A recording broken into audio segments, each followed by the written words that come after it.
వెనక్కి తిరిగి బాధతో అయ్యో కాశీ విడిచిపెట్టి వెళ్ళిపోవడమా అని అడుగులు వేస్తున్నట్ట. అమ్మవారు అందుట వెనక నుంచి, ఓయ్ వ్యాస, ఎక్కడికి వెళ్ళి ఏం బతుకుతావు? అన్నం కోసం కదా తప్పించావు. మోక్షం అడగవలసిన చోట మోక్షానికి కాకుండా అన్నం కోసం ఏడిచావు. ఎక్కడికెళ్ళి ఏడ్చినా మళ్ళీ ఈయనయా ఉద్ధరించాలి? ఇంకెవడున్నాడు ఉద్ధరించడానికి? అన్నం అడిగావు కాబట్టి భోగము నెరవేరాలి, అన్నము దొరకాలి, తపస్సు నడవాలి, నీకు ఈశ్వరానుగ్రహము కలవాలి. కాబట్టి భోగము మోక్షము రెండూ దొరుకుతాయి. కాబట్టి దక్షారామం వెళ్ళిపో అందిట. అప్పుడు వ్యాసుడు శిష్యులతో దక్షారామం వచ్చాడు. కాబట్టి ఇది అన్నపూర్ణతత్వం అంటే. ఆ అన్నపూర్ణమ్మ అలా అందరికీ అన్నిటినీ ఇయ్యగలదు. అటువంటి తల్లి ఉన్నటువంటి క్షేత్రం ఆ కాశీ క్షేత్రం. అక్కడ చూడండి, మనం వెళ్ళినప్పుడు తప్పకుండా కాలభైరవ దర్శనం చేస్తాం. ఈ కాలభైరవుని యొక్క దర్శనం అయితే తప్ప, కాలభైరవుని యొక్క అనుగ్రహం ఉంటే తప్ప కాశీపట్టణంలోకి ప్రవేశించలేరు. ఎవరీ కాలభైరవుడు? నేను శివమహాపురాణంలోంచి ఒక అవతారం కూడా చెప్పేసినట్టు ఉంటుంది. ఒకానొకప్పుడు బ్రహ్మగారికి కూడా 5 తలకాయలు ఉండేవి, శంకరుడికి 5 తలకాయలు ఉండేవి. బ్రహ్మగారికి అహంకారం వచ్చింది. నాకు 5 తలకాయలు ఉన్నాయి, ఈయనకి 5 తలకాయలు ఉన్నాయి. సమానత్వం చూసుకున్నాడు. 5 తలకాయలతో సమానత్వం చూసుకున్నాడు. చూసుకుని ఈయన నాకు చెప్పేదేమిటి, ఈయన చెప్పిన మాట నేను వినక్కర్లేదని ఈయన్ని ధిక్కరించి మాట్లాడాడు. వెంటనే శంకరుడు సంకల్పం చేసి కాలభైరవుణ్ణి సృష్టించాడు. ఆ కాలభైరవుడు ఏం చేశాట? పెనువ్రేలి కొనగోర బిసరుహాసనుమోము గెందమ్మి విరివోలె గిల్లినాడు. ఆ కాలభైరవుడు తన యొక్క పెనువ్రేలి అంటే పెద్దవేలు, బొటనవేలు, బొటనవేలి గోటితో ఆ బ్రహ్మగారి యొక్క 5 తలకాయల్లో ఓ తలకాయని పువ్వుని గిల్లినట్టు గిల్లేశాడు. గిల్లేస్తే శంకరాచార్యులు వారు అన్నారు, మృణాళీ మృద్వీనాం అన్నారు. అమ్మ, నీ చేతులు తామర పువ్వుల్లా ఉంటాయి కదా, నీ చేతులు తామర తూడుల్లాగా, చేతులు తామర పువ్వుల్లాగా ఉంటాయి. ఆయన సరసిజ భవస్తౌతివదనై, ఆయన తామర పువ్వులోంచి పుట్టాడు బ్రహ్మగారు. ఆయనకి ఏమిటి భయం? మళ్ళీ శంకరుడు ఎప్పుడో ఇలా చూసి, ఒరే నీకు 4 కూడా అనవసరం, మళ్ళీ గిల్లేస్తాడేమో అని, నఖేభ్య సంత్రస్యన్, మళ్ళీ గోటితో గిల్లేస్తాడేమో అనిట శంకరుడి వంక ఎప్పుడు తన వంక చూస్తాడో అని భయంతో అమ్మవారి చేతుల కింద దూరిపోయాట. నేనెందుకు రక్షించాలంటావేమో? అమ్మ, నీకు నాకు ఓ సంబంధం ఉంది. ఏమిటో తెలుసా? నీ చేతులు తామర తూడులులా, చేతులు తామర పువ్వుల్లో ఉంటాయి, నేను తామర పువ్వులోంచి పుట్టాను. మన ఇద్దరికి సంబంధం చాలదా? అందుకని మృణాళీ మృద్వీనాం అని మొదలెట్టారు శంకరాచార్యులు వారు సౌందర్యలహరిలో. అందుకని అమ్మ నువ్వు కాపాడని అమ్మవారి 4 చేతుల కింద 4 తలకాయలు పెట్టి కూర్చుంటట. అమ్మవారి చేతుల కింద తలకాయలు ఉన్నాయనుకోండి, ఇలా తలవంక చూద్దాం అనుకునేటప్పటికి అమ్మవారి చేయి కనబడుతుంది. కనబడితే స్ఫురద్గండాభోగ ప్రతిఫలిత తాటంక యుగళం చతుశ్చక్రం మన్యే తవ ముఖమిదం మన్మదరథం యమారుహ్యద్రుహ్యత్కవనిదమర్కేందుచరణం మహావీరో నార ప్రమదపతయే సంజితవతే. ఆవిడ స్వాధీన వల్లభ. ఆవిడ చెయ్యి కనపడగానే ఈయన మురిసిపోయి దృష్టి ఇంకోవైపు పెట్టేస్తాట. కాబట్టి అమ్మా, నీ 4 చేతుల కింద 4 తలకాయలు అప్పటి నుంచి దాచుకున్నాడమ్మా బ్రహ్మగారు అన్నారు మహానుభావుడు శంకర భగవత్పాదాచార్య స్వామి. అలా ఏ మహానుభావుడు తన బొటనవేలి గోటితో చతుర్ముఖ బ్రహ్మగారి యొక్క 5వ సరస్సు గిల్లేశాడో అది కాలభైరవ అవతారం. వీటి పెద్ద తలారి దిశమల వేల్పు కర్రి విరిడాశూన్య కటికోపుర ద్వార పరిరక్షకుండు కాలభైరవుండు. ఆయన వారణాసి పట్టణానికి అంతటికీ కూడా కాపలాదారు అయి ఉంటాడు. ఆయన అనుగ్రహం లేకుండా లోపలికి వెళ్ళలేరు. కనుకనే కాలభైరవ దర్శనం చేసి విశ్వేశ్వర దర్శనం చేయడం చాలా ఉత్తమం. అలాగే మీరు చూడండి, మనకి కాశీపట్టణంలో తప్పకుండా చూడవలసినటువంటి సూర్యశక్తి ఒక చోట కేంద్రీకృతమై ఉన్నది. దీన్ని లోలార్కుడు అని పిలుస్తారు. ఈ లోలార్కుడు గురించి ఒక మాట చెప్తారు. తస్యార్కస్య మనో లోలం యదాసీత్ కాశీ దర్శనే అతో లోలార్క ఇత్యాఖ్య కాశ్యాం జాతా వివస్వతః. తులసీ ఘాట్ దగ్గర స్నానం చేస్తే తులసీ ఘాట్ ఎదురుగుండా ఉన్నటువంటి గోడ మీద పెద్ద చక్రం ఒకటి ఉంటుంది. ఆ చక్రాన్ని మీరు దర్శనం చేస్తే ద్వాదశాదిత్యుల యొక్క శక్తి కూడా ఎప్పుడెప్పుడు కాశీ వెడదామా అని తాపత్రయపడి కాశీ వచ్చాట. అలా కాశీ వెడదామని తాపత్రయపడి వచ్చి వెలిసినటువంటి సూర్యశక్తి అక్కడ ఉన్నటువంటి చక్రం మీద ఉన్నది కనుక లోలార్కుడని పిలుస్తారు. ఆరోగ్యం భాస్కరాది చేత్. ఆ తులసి ఘాట్ గోడ మీద ఉన్నటువంటి ఆ లోలార్క బింబానికి, ఆ చక్రానికి నమస్కారం చేస్తే, గంగా స్నానం చేసి ఆరోగ్యం కలుగుతుంది. అలాగే కాలభైరవుడు ఎలా రక్షిస్తాడో కాశీపట్టణాన్ని వారాహి ఎలా రక్షిస్తుంది. నాకు జ్ఞాపకం ఉన్నంత వరకు రాజేంద్ర ప్రసాద్ ఘాట్ అనుకుంటాను, కాశీలో రాజేంద్ర ప్రసాద్ ఘాట్లో స్నానం చేసి మీరు పక్కనే ఉన్న ఇరుకు సందులోంచి వెడితే వారాహి దేవాలయం ఉంటుంది. వారాహి మొన్న మనం శరన్నవరాత్రులు చేసినప్పుడు ఇక్కడ మనం పూజామందిరంలో పెట్టాం, మీరు చూశారు. ఆ అమ్మ సరస్వతీ స్వరూప, అమ్మవారి సర్వసైన్యాధిపతి ఆవిడ. అటువంటి వారాహి చీకటి పడగానే కాశీపట్టణంలో తిరుగుతుంది. తెల్లవారేటప్పటికి చీకటితో ఉండగానే వారాహి దేవాలయంలోకి వెళ్ళిపోతుంది. కాశీపట్టణంలో ఉన్నటువంటి వారాహి మూర్తి అంతెత్తునుంటుంది. అక్కడ పూజ చేసేటటువంటి అర్చకులు కూడా బిక్కుమంటూ పెడతారు గుళ్ళోకి తెల్లవారుజాము 4 గంటలకి వెళ్ళి. అసలు అమ్మవారిని ఇలా ఎదురుకుండా నిలబడి పూర్ణంగా పైనుంచి కిందకి చాలా మంది చూడలేరు, అసలు అలా ఉంటుంది వారాహి. కనుక ఏం చేస్తారంటే అర్చకులు లోపలికి వెళ్ళి తెల్లవారే లోపలే గబగబా పూజ చేసి నైవేద్యం పెట్టేస్తారు. ఎందుకంటే ఆవిడ పడుకుంటుంది పగటిపూట, రాత్రి మళ్ళీ లేచి కాశీలో తిరుగుతుంది. అమ్మవారిని చూడడానికి వారాహి దేవాలయం స్లాబ్ మీద కన్నాలు ఉంటాయి. వాటికి మీరు కొంచెం దూరంగా వెళ్ళి ఆ కన్నంలోంచి చూస్తే వారాహి కనపడుతుంటుంది. మీరు పూర్ణంగా వారాహిని చూడలేరు, శక్తి సరిపోదని దేవాలయం లోపలికి పంపరు వారాహి దగ్గరికి, పైన కన్నంలోంచి చూడాలి. అటువంటి వారాహి కదిలేటటువంటి తల్లి. ఆ వారాహి దర్శనాన్ని మీరు వారణాసి పట్టణంలో చేస్తే ఈశ్వరుడి వైపుకి బుద్ధి తిరుగుతుంది. వారాహి అంటే వీర్య సమృద్ధినియ్యగలిగినటువంటి తల్లి. కేవల కామ్యము చేత నష్టమైపోకుండా ఈశ్వరానుగ్రహము వైపుకి బుద్ధిశక్తిని ప్రవేశపెట్టగలిగినటువంటి తల్లి. రెండవది ఆదికేశవుడు. తప్పకుండా కాశీలో చూడవలసినది పాదోదకంబను ప్రథమ తీర్థంబున ఆదికేశవుడన అధివసింతు. ఎన్నో విష్ణువాలయాలు ఉన్నాయి. మొట్టమొదట వచ్చి అక్కడ నివాసం ఏర్పరచుకున్నటువంటి విష్ణువాలయానికి ఆదికేశవాలయం అని పేరు. ఆ ఆదికేశవాలయాన్ని దర్శనం చెయ్యాలి.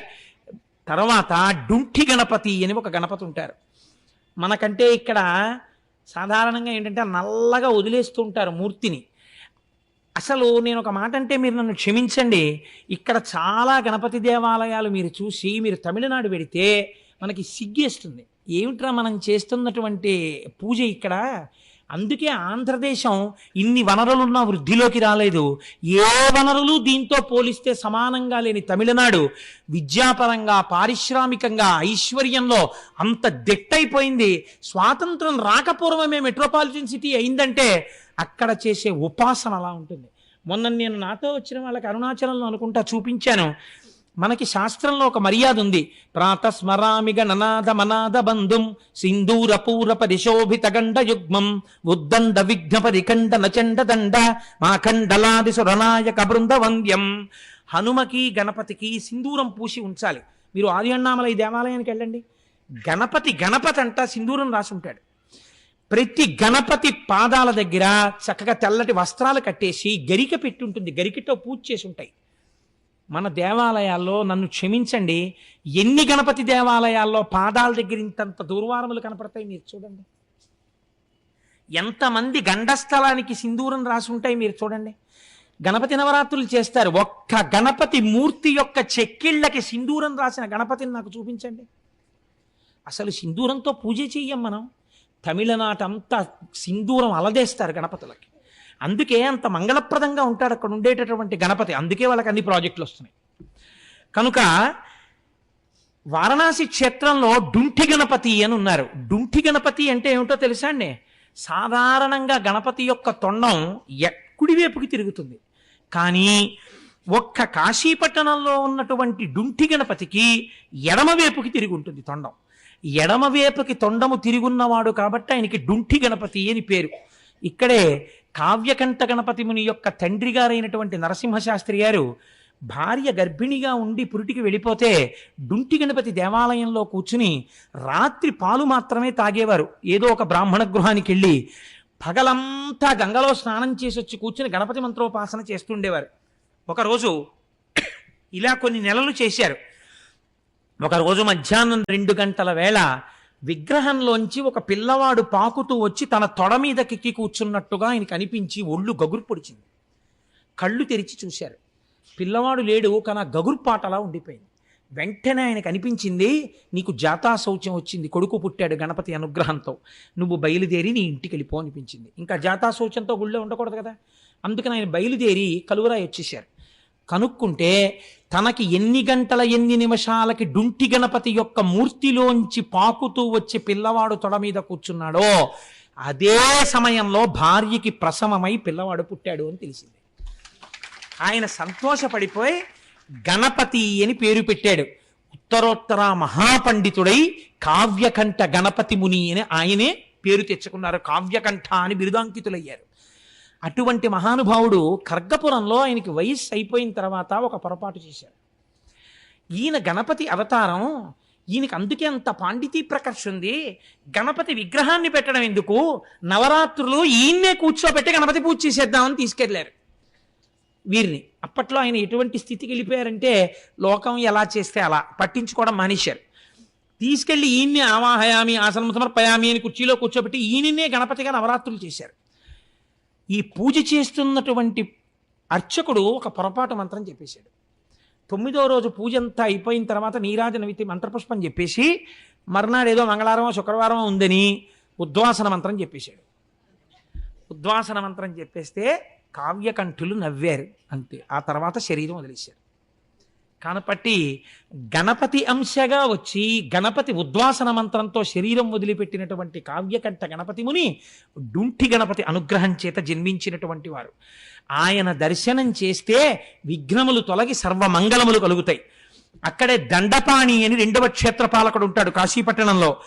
భరించునాతండు పాణిపల్లవమున వెండుకట్టులతోడి దండయష్టి వసించునాతడు వారాణసీపుర ప్రాకార గోపుర ప్రాంత భూమి ధరించునాతండు తత్తారకూట రుక్వరి పాటల ఛాయ బ్రలజడలు సవరించునాతడు సతతంబు రుద్రాక్ష భూషా విభూతి త్రిపుండ్రకములు సౌమ్య రూపంబు వహించు సజ్జనులకు పాపమతులకు వికృత రూపంబు దాల్చు పింగళాక్షుండు దీర్ఘ గంభీరమూర్తి చండికాపతి ప్రమధుండు దండపాణి.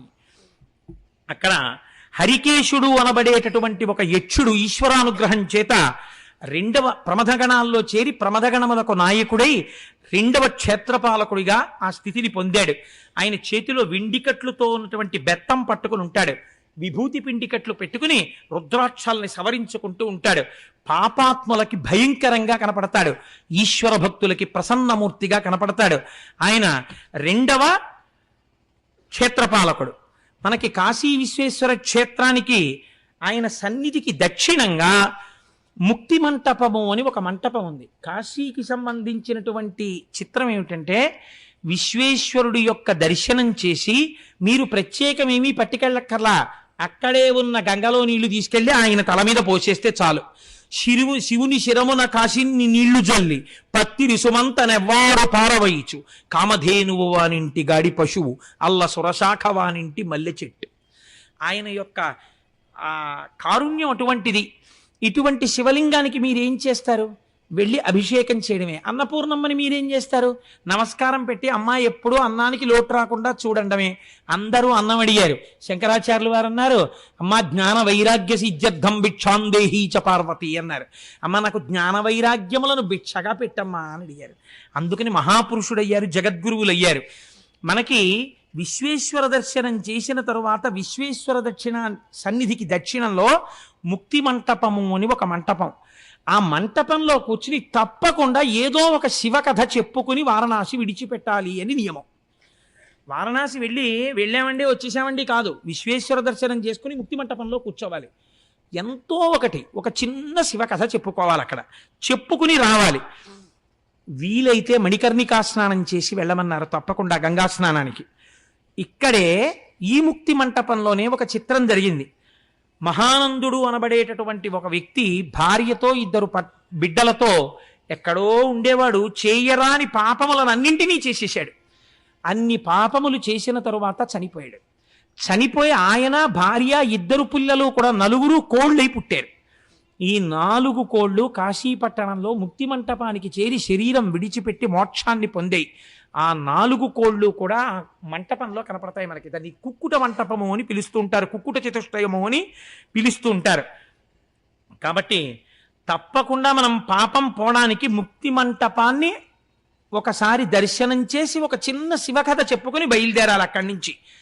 మనకి కాశీ వెళ్ళలేకపోతే, ఏ కారణం చేతనైనా కాశీ వెళ్ళలేకపోతానన్న వాడి కోరిక తీరడానికి ఏదైనా మార్గం ఉందా అని అడిగితే, కాశీ తప్పకుండా దర్శనం చేసి తీరవలసిన క్షేత్రం.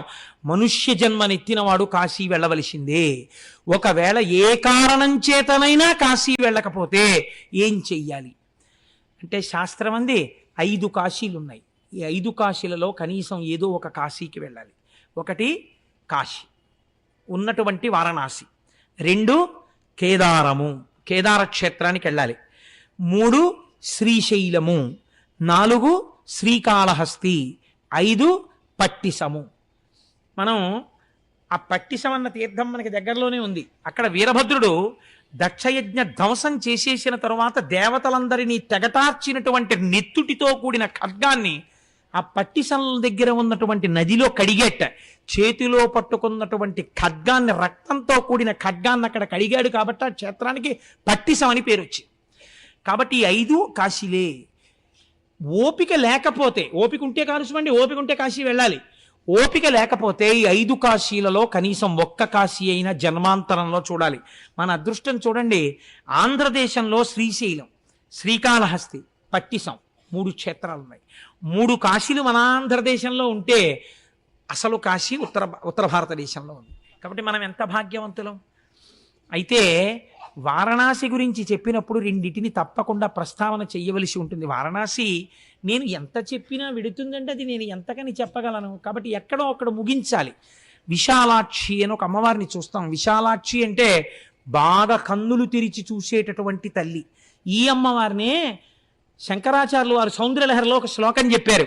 దృశాద్రాఘీయస్యాదరదలిత నీలోత్పల రుచ దవీయాంసం దీనం స్నపయ కృపయా మమపి శివే అనేనాయం ధన్యో భవతి నచితే హానిరియత వనేవా హర్ణ్యేవా సమకర నిపాతో హిమకరహ అన్నారు.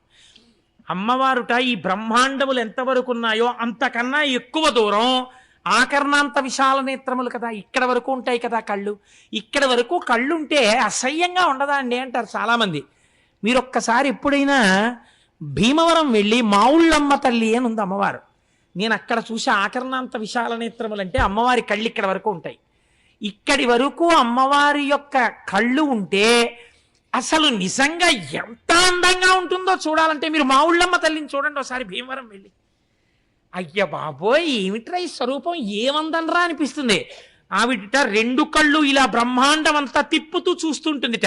ఎవరు అమ్మా అని పిలుస్తారో అలా పిలిచారా పరిగెత్తి వెళ్ళిపోవాలి, ఆవిడ రక్షించాలంతే. నఖైర్నాక స్త్రీణాం కరకమల సంకోచశతిభిః స్తరూణాం దివ్యానాం హసతి యువతే చండిచరణౌ ఫలాని స్వస్యేభ్యః కిసలయకరాగ్రేణ దదిత దరిద్రేభ్యో భద్రాం శ్రియమనిశమహ్నాయ దదతౌ అంటారు శంకరాచార్యులు వారు. అమ్మ మాకు భయం ఏమిటమ్మా, మేము ఎక్కడున్నా ఒక్కటే మాట చెప్తాం అమ్మా అంటాం అంతే. నువ్వు ఇలా చూస్తావు మా వంక రక్షించేస్తావు, నీ కన్నులతో నీ చూపులతో రక్షిస్తావమ్మా. చాప పిల్లల్ని పోషించినట్టు, తాబేలు తాబేటి పిల్లల్ని పోషించినట్టు నువ్వు నీ చూపులతో మమ్మల్ని పోషిస్తావు కనుక అమ్మా నువ్వు విశాలాక్షివి. మా ప్రయత్నం అక్కర్లేదు, నువ్వే చూసుకుంటూ ఉంటావు పిల్లల్ని. అమ్మ చూడండి వంట చేస్తూ ఉంటుంది, అటు తిరిగి వంట చేస్తూ ఆ వంకాయలు తరుక్కోవాలి అందనుకోండి, పిల్ల గబగబా తెచ్చి కత్తిపీటెట్టుకుని వంకాయ తరగబోతుంది అనుకోండి, వద్దు అంటుంది, ఎక్కడ చేయి కోసుకుంటుందో అని.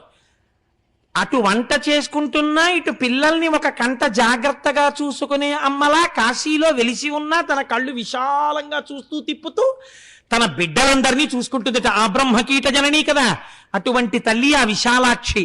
ఆ విశాలాక్షి దర్శనం చేయకపోతే మనం కృతజ్ఞులం అయిపోమండి. అక్కడే శ్రీచక్రేశ్వరుడు ఉన్నాడు మహానుభావుడు. భాస్కరాచార్యులు వారు ఆ లలితా సహస్రనామ స్తోత్రానికి వ్యాఖ్యానం చేస్తున్నారు. మహాచతుషష్టి కోటి యోగిని గణసేవిత అని ఒక నామం ఉంది. 64 కోట్ల మంది పరివార దేవతల చేత స్తోత్రం చేయబడుతుంది లలితాపరా భట్టారికా స్వరూపము అని. వారణాసి ఒడ్డున కూర్చుని ఉంటే అక్కడ కుంకుమానంద స్వాముల వారని చెప్పి, నేను చాలా కాలం అయింది ఆ పేరుని కరెక్టే చెప్పాను అనుకుంటున్నాను, కుంకుమానంద స్వామి వారి శిష్యులు భాస్కరాచార్యులు వారిని వచ్చి అడిగారు, 64 కోట్ల పరివార దేవతలు అంటున్నారు కదా వాళ్ళ పేర్లు చెప్పండి అన్నారు. అంటే భాస్కరాచార్యులు వారు అన్నారు, మీరు ఇవాళ సాయంకాలం సంధ్యావందనం చేసుకుని రండి, నేను స్నానం చేసి కూర్చుంటాను, మీరు విందురు గాని చెప్తానన్నారు. ఇంతమంది బ్రాహ్మణులు వచ్చి గంగ ఒడ్డున కూర్చున్నారు. ఈయన కూడా స్నానం చేసి కూర్చున్నారు. వింటారా అన్నారు. వింటామన్నారు. అమ్మవారికి నమస్కారం చేశారు భాస్కరాచార్యుల వారు. 64 కోట్ల మంది దేవతలు ఆకాశంలో కూర్చుని తమ తమ గురించి తామే చెప్పుకోవడం మొదలెట్టారు. హడిలిపోయారు విన్నవాళ్ళందరూ. అటువంటి భాస్కరాచార్యుల వారు మహానుభావుడు లలితా సహస్రనామ స్తోత్రానికి వ్యాఖ్యానం పూర్తి చేసిన తరువాత మనం కాశీ విశ్వేశ్వరుడి దేవాలయంలోంచి బయటికి వస్తే ఎడం పక్కన ఒక గుడి ఉంటుంది. ఆ గుడిలోకి మీరు లోపలికి వెళ్ళగానే కుడి చేతి పక్కకి తిరిగి కొంచెం లోతుగా ఉంటుంది. అక్కడికి వెడితే శివలింగం మీద శ్రీచక్రం వేసి ఉంటుంది. ఆ శ్రీచక్రంతో కూడినటువంటి శివలింగాన్ని నా చేత లలితా సహస్రనామ స్తోత్ర భాష్యం అమ్మవారు చేయించిందని కృతజ్ఞతతో భాస్కరాచార్యుల వారు ప్రతిష్ఠ చేసినటువంటి శివలింగం ఆ శివలింగం. దాని యందు అమ్మ అయ్య కలిసి ఉన్నారు. వెళ్ళి నమస్కరిస్తే ఎంత పొంగిపోతుందో తల్లి. ఎన్ని చిత్రాలు కాశీపట్టణంలో ఇలాంటివి. మీకు ఇవన్నీ ఒకెత్తు. ఒకటి నేను చెప్పకుండా పూర్తి చేస్తే నేను కాశీ గురించి ప్రసంగమే చేయని వాడిని అవుతాను. కాశ్యాంతు మరణాన్ ముక్తి. కాశీలో చచ్చిపోతే చాలు మోక్షం వస్తుంది. వస్తుందా? అలా ఎలా వస్తుంది? నిజంగా వస్తుందా? అన్న వాళ్ళకి కాశీలో మోక్షం ఎలా వస్తుందో, ఎంత అనాయాస మరణం దొరుకుతుందో, కాశీలో చచ్చిపోయిన వాళ్ళకి మోక్షం ఇస్తానని పరమేశ్వరుడు చేసిన ప్రతిజ్ఞ ఎలా నెరవేర్చుకుంటాడో మీరు అవధరించండి. ఆయుర్దాయం అయిపోయి ఇంకా ఊపిరి అందక ఆయాసంతో కొట్టుకుంటూ ఒళ్ళంతా చెమటలు పట్టేసి నేల మీద పడిపోతే అయ్యయ్యో కింద పెట్టేయండి అని కింద పెట్టేస్తే అది మనుష్యులే కాదు, పిపీలి కాదు, పర్యంతంలో ఏదైనా సరే కొట్టుకుంటుంటే అందామంటే ఊపిరి అందకపోతే ఒళ్ళంతా చెమట్లు పట్టేసి కొడుకే వచ్చి నానా నానా అన్న వినపడక అయోమయావస్థలోకి వెళ్ళిపోతున్నటువంటి స్థితిలో అప్పుడు ఆ మరణావస్థ ఎంత భయంకరంగా ఉంటుందో అప్పుడు వీడు బెంగ పెట్టుకోకుండా ఎంత చిత్రం జరుగుతుందోట చూడండి. పాలిండ్లు కదలంగ బసపు పయ్యద వీచు అచలాధిపతి కూర్మి ఆడబిడ్డ. పార్వతీదేవి అటువంటి ప్రాణాలు వదిలిపెట్టడానికి సిద్ధపడిన వాళ్ళ దగ్గరికి ముందొచ్చి కూర్చుంటుంది. అమ్మవారు కూర్చోగానే ధునోతుద్ధాంతం నస్తులిత దళితేందీవరవనం ఘనస్నిగ్ధశ్లక్షణం చికుర నికురంబం తవ శివే యదీయం సౌరభ్యం సహజముపలబ్ధం సుమనసో అంటారు శంకరాచార్యుల వారు. అమ్మవారి కురులకి సువాసనలు ఉంటాయి. ఆ సువాసనల్ని తాము పొందడం కోసం దేవతా వృక్షాల పువ్వులు అమ్మవారి కురులకి చేరాలనుకుంటాయిట. అటువంటి కురులు కలిగినటువంటి అమ్మవారు వచ్చి వాడి పక్కన కూర్చుంటుందిట. కూర్చునేటప్పటికీ అమ్మవారి చేతులకు పెట్టుకున్నటువంటి గాజుల యొక్క గల్లు వినపడుతుందిట. అమ్మవారి చరణ మంజీరపు ధ్వనులు వినపడతాయిట. ఈ ప్రాణం పోతున్నవాడు ఎక్కడ నుంచి వచ్చిందిరా ఈ సువాసన, ఎక్కడ నుంచి వచ్చిందిరా ఇంత ఆనందం అని చూస్తాట. పాలిండ్లు కదలంగ పసపు పయ్యద వీచు అచలాధిపతి కూర్మి ఆడుబిడ్డ.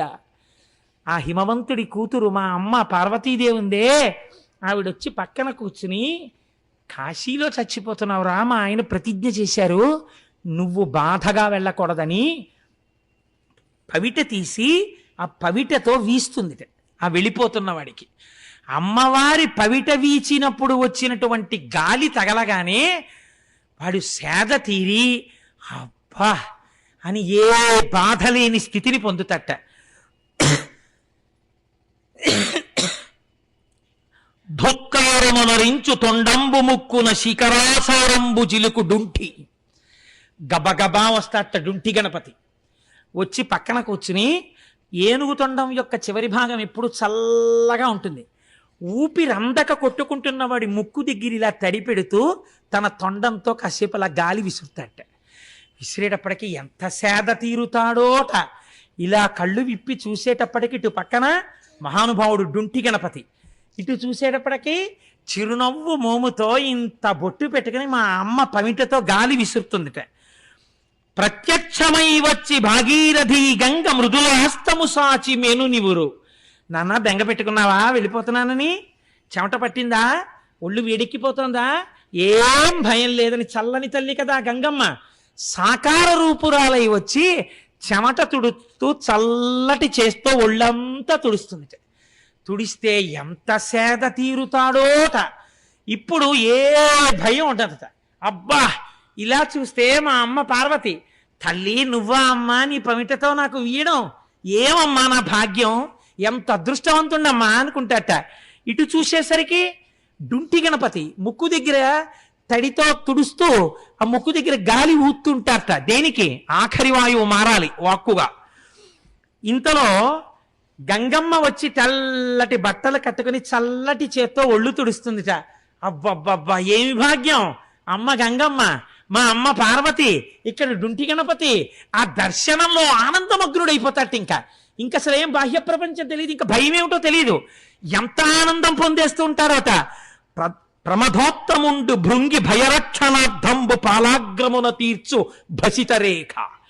భృంగి బయలుదేరి వచ్చి గబగబా ఎడంచేత్తో విభూతి పట్టుకుని వచ్చి శ్రీకరంచ పవిత్రంచ సర్వరోగ నివారకం అని ఆ చేతిలో ఉన్నటువంటి విభూతిని తీసి, ఏ భయం లేదు, ఇదే ఆఖరి జన్మ, వెళ్ళిపోతున్నావు మా స్వామిలో ఐక్యమైపోతున్నావని లలాటమునందు విభూతిని పెడతాట. భృంగి విభూతి పెడుతుంటే పరమ సంతోషంతో భృంగి వంక చూస్తాట. దక్షిణ శృతి మీదుగా ధాత్రి తెల్లి పెద్ద నిద్రకు మగన్ను పెట్టువేళ. పెద్ద నిద్రకు అంటే ఇంకా మృత్యువు ఒడిలోకి జారిపోతుంటే, శరీరము నుంచి విడివడిపోతుంటే, ఉర్వారుకమివ బంధనాన్ మృత్యోర్ముక్షీయమామృతాత్ అని పిందెరాలి పాలు కారినట్టు కాకుండా దోసపండు విడివడనంత తేలికగా విడివడిపోయే ముందు గంటల చప్పుడు వినపడుతుందిట. గొప్ప సువాసనలు వస్తాయిట. ఏమిటి సువాసన, ఏమిటి ఈ గొప్ప గంటల చప్పుడు? పాశంచ ఘంటాం, మొలకి కట్టుకున్నటువంటి గంటలు ఘన ఘన మోగుతుంటే, ఈ పవిట వీస్తున్న తల్లి పమిట అలా వదిలిపెడితే శరీరం వదిలిపెడుతున్న వాడి మీద అమ్మవారి పమిట కొంగు మొదట కప్పబడుతుంది, పమిట వాడి మీద పడుతుందిట. భృంగి అక్కడే కూర్చుని ఇలా నమస్కరిస్తాట శంకరుడికి. డుంటి గణపతి నమస్కరిస్తుంటాట. సుగంధిం పుష్టివర్ధనం, మంచి సువాసనలతో మారేడు వాసనలతో నా స్వామి వస్తాట. ఇలా నవ్వుతూ చూస్తాటంతే. ప్రాణి తనకి తెలియకుండా కుడి చెవిని ఇలా పైకెత్తుతాట. దక్షిణ శృతి మీదుగా ధాత్రి తెళ్ళి పెద్ద నిద్రకు మగన్ను పెట్టువేళ, ఏ బెంగ లేకుండా హాయిగా నిద్రలోకి జారిపోతున్న వాడిలా జారిపోయే ముందు పంచజనులకు తారక బ్రహ్మ విద్య అభవుడుపదేశమొరరించునెప్పుడు కాశీ. మా స్వామి వచ్చి అలా వెళ్ళిపోతున్న సమస్త పిపీలికాది పర్యంతానికి కుడి చెవిలో ప్రణవాన్ని ఉపదేశం చేస్తూ, వాళ్ళు శంకరుడు తన చెవి దగ్గర కుడి చెవి దగ్గర నోరు పెట్టి దగ్గరగా ఆయన ఉచ్ఛ్వాస నిశ్వాసలు తగులుతుంటే, ఆయన ముఖస్పర్శ తగులుతుంటే, ఆనందంతో పొంగిపోతుంటే, ఆయన నోటితో చెవిలోకి ప్రణవం వినబడితే, ఆ వినపడిన ప్రణవం తన ప్రమేయం లేకుండా లోపల నుంచి ఓం అని వస్తూ ఉండగా ఈయన తేజము ఈశ్వరుని యందు కలిసిపోతుంది. ఇలా కాశీలో సమస్త ప్రాణులు ఆయన యందే చేరిపోతున్నాయి. ప్రారంభమునందే ప్రతిజ్ఞ చేశాడో ఆ ప్రతిజ్ఞను ఇప్పటికీ నెరవేర్చుకున్నాడు. ఇలా జరుగుతుందా? రామకృష్ణ పరమహంసకు అనుమానం వచ్చింది. వెళ్ళి కూర్చుని ధ్యానమునందు దర్శనం చేశారు. చచ్చిపోతున్న చీమలు ఈగలు కూడా పక్కకి ద్రొల్లి కుడి చెవులు బయట పెట్టి చచ్చిపోతూ దర్శనం చేశారు. ఎన్ని ముఖాలతోటో సహస్రశీర్ష పురుష అనంతమైన రూపాలతో చీమలకి, బొద్దింకలకి, ఈగలకి, దోమలకి కూడా ప్రణవాన్ని ఉపదేశం చేస్తూ తనలో కలుపుకుంటున్నటువంటి శంకర దర్శనం కాశీపట్టణంలో రామకృష్ణ పరమహంస చేసి, మన పురాణములు మన శాస్త్రములు చెప్పినది పచ్చి నిజము. కాశీ కాశీయే. మీ పాప ధ్వంసము చేయగలిగినటువంటి కాశీ, కొన్ని కోట్ల జన్మల పాపాల్ని నశింపజేయగలిగిన కాశీ మన భరతఖండంలో. ఒక్క రాత్రి ఒక పగలు రైలెక్కితే అటువంటి గంగమ్మ, అటువంటి కాలభైరవుడు, అటువంటి డుంటి గణపతి, ఎన్ని ప్రాణులో ఈశ్వరుడిలో కలిసిపోతున్న దివ్యక్షేత్రం సర్వ జగత్తు లయమైపోతున్నా తాను మాత్రం నిత్యముగా ఉండిపోయే పరమ పావన భూమి అటువంటి కాశీ. ఆ కాశీ మనం వెళ్ళకపోయినా ఇక్కడ కూర్చుని ఒక్కసారి ఆ కాశీ గురించి చెప్పుకుంటూ అందరం ఒక్కసారి ఆ విశ్వేశ్వరుడు గురించి పొంగిపోతే, నిజంగా ఇవాళ కాశీ విశ్వేశ్వరుడు నేనంటున్నాను, మా గురువు గారి రూపంలో ఆ గంగా, ఆ శివుడు, ఆ పార్వతి, ఆ కాల భైరవుడు అందరూ వచ్చి ఇక్కడే కూర్చున్నారు. గురుర్ బ్రహ్మ, గురుర్ విష్ణు, గురుర్దేవో మహేశ్వర, గురు సాక్షాత్ పరబ్రహ్మ. నా ఉపన్యాసాలకు వస్తే మా గురువు గారు ఎక్కడో దూరంగా కూర్చుంటారు. వీడికి కనబడితే వీడు మళ్ళీ నమస్కారం చేస్తాడు, హడావిడి పడతాడు. ఎందుకని? ఏమి కాకతాళీయమో ఇవాళ ముందుకొచ్చి ఇక్కడ కూర్చోవడమా మా గురువుగారు? ఇది కాశీ విశ్వేశ్వరుడి ఆజ్ఞ. నేను సద్గురువుని కదా, నా రూపంలో వెళ్ళి అక్కడ సభకి దర్శనవి అని మా గురువు గారిని ఆజ్ఞాపించారు. మా గురువు గారే ఇవాళ శివనామం మనతో చెప్పించారు. కాబట్టి ఇవరే మీరు కాశీ వచ్చి చెప్పక్కర్లా, ఇక్కడే మీతో చెప్పించి ఇప్పుడే మీ అందరూ మోక్షమును పొందుతారని మీకు నేను అభయం ఇచ్చేశాను. మీ శాతకాని కోటేశ్వరరావు చెప్తే విన్నారు కనుక మీకు నేను శివనామం చెప్పిస్తాను. మీకు ఆయుర్దాయం అంతా ఈశ్వరానుగ్రహంలో గడిచి మోక్షాన్ని పొందుతారు, బెంగలేదని మా గురువు గారి చేత చెప్పించారు. ఇంతకన్నా భగవంతుణ్ణి నమ్ముకున్న వాడికి లోటు ఉండదనడానికి తార్కాణం ఏమిటి? కాబట్టి మనందరం ఒక్కసారి ఆ కాశీ విశ్వనాథుడికి శరణు చెప్తూ గట్టిగా శ్లోకాన్ని చెప్పి ఇవాల్టి సభని పూర్తి చేద్దాం. ఇంత అదృష్ట సమయంలో ఈశ్వరుడు నోరిచ్చినా చెప్పకపోతే కృతజ్ఞులం అయిపోతాం కనుక గట్టిగా చెప్పండి, దిక్కులు పిక్కటిల్లేటట్టు.